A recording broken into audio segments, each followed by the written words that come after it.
Halo rekan-rekan sekalian, pada kali ini kita akan membahas tentang bagaimana untuk cara kita bisa mengkoneksikan antara PBX dengan third party SIP paging speaker.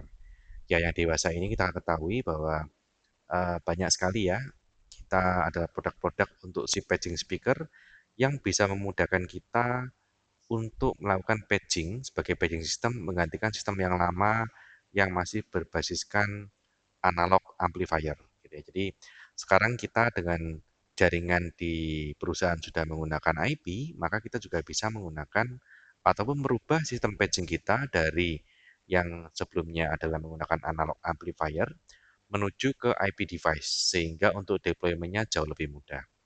Nah, cara pertama yang kita perlu lakukan adalah kita memastikan bahwa untuk setting dari PBX itu sendiri ya.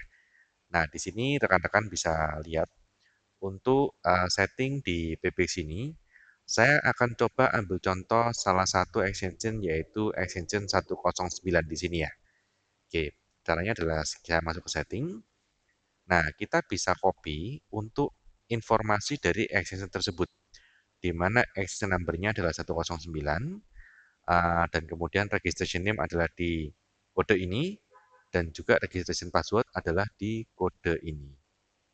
Nah, informasi ini dari nomor extension, registration name, dan juga registration password itu yang kita perlu untuk masukkan ke dalam perangkat SIP paging-nya. Ya, oke, mungkin kita langsung coba aja ya. Pada kali ini kita akan menggunakan device dari Tecma, jadi Tecma SIP Paging Speaker. Nah, di sini saya sudah memiliki untuk ini ya software untuk settingnya. Nah, ini adalah tampilan dari software SIP Manager dari Tecma. Nah, kita tinggal men-setting di sana. Kita masuk ke device properties di sini. Nah, kita bisa lihat ya, ini untuk settingan daripada di SIP speaker tersebut. Kita tinggal masuk ke account information. Ya, untuk yang setting yang lain seharusnya secara default sudah cukup ya untuk merepresentatif penggunaan secara standar. Ya. Nah, di sini kita harus memasukkan beberapa parameter. Ya, pertama adalah display name, mungkin ini adalah untuk nama dari device ini sendiri yang akan tampil di tujuan. Kemudian adalah user account, ya ini adalah nomor extension, dan user password ini adalah password extension. Nah, karena di sini kita melihat bahwa di device ini itu belum ada ya untuk registration name. Nah, maka kita bisa balik ke PBX dan kita masukkan aja registration name-nya, kita samakan dengan nomor extension tersebut, yaitu di 109. Seperti contoh yang kita akan gunakan ya. Kemudian saya juga akan copy passwordnya nih, kita copy, dan jangan lupa kita save, kemudian kita save, apply, ya di P-Series PBX dari Yastar. Nah, maka oleh karena itu, extension 109 sudah akan memiliki kredensial seperti yang tadi ya, yang kita akan gunakan.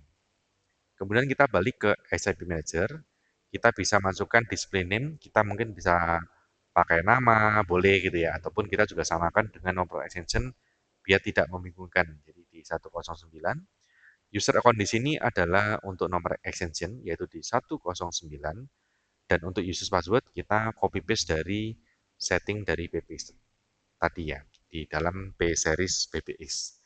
Jangan lupa untuk SCP port kita samakan, yaitu di default di 5060, dan settingan yang lain untuk keep alive kita bisa ikut standarnya aja di 60 second, registered valid time juga di standar ya di 3600, dan jangan lupa untuk SIP address-nya kita tujukan ke PBX. Nah, di sini kita bisa cek bahwa PBX itu ada di 192, 168, 1101.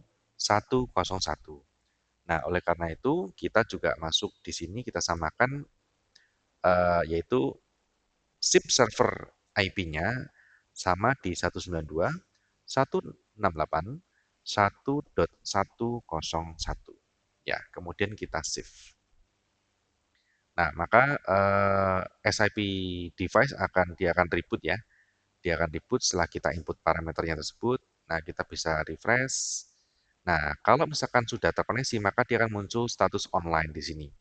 Ya, status online, dan kalau kita cek juga di PBX, kita bisa melihat bahwa extension 109 sudah terregistrasi di sini. Ya, dari IP di 1.108. Nah, maka setelah ini SIP patching sudah dapat digunakan, bisa di-call, dan ataupun kita bisa masuk ke fitur dari patching itu sendiri. Ya, di Yastar kita bisa buat untuk patching grup ya, patching grup misalkan ini, saya punya patching grup, saya bisa masukkan extension 109 ke patching grup ini. Ya, maka kalau misal saya ada di 6600, maka kemudian saya bisa langsung berbicara dan otomatis suara saya akan terdengar di semua patching sistem yang ada gitu ya.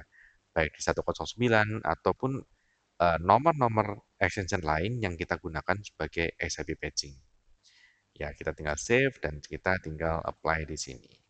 Ya, cukup mudah bukan rekan-rekan?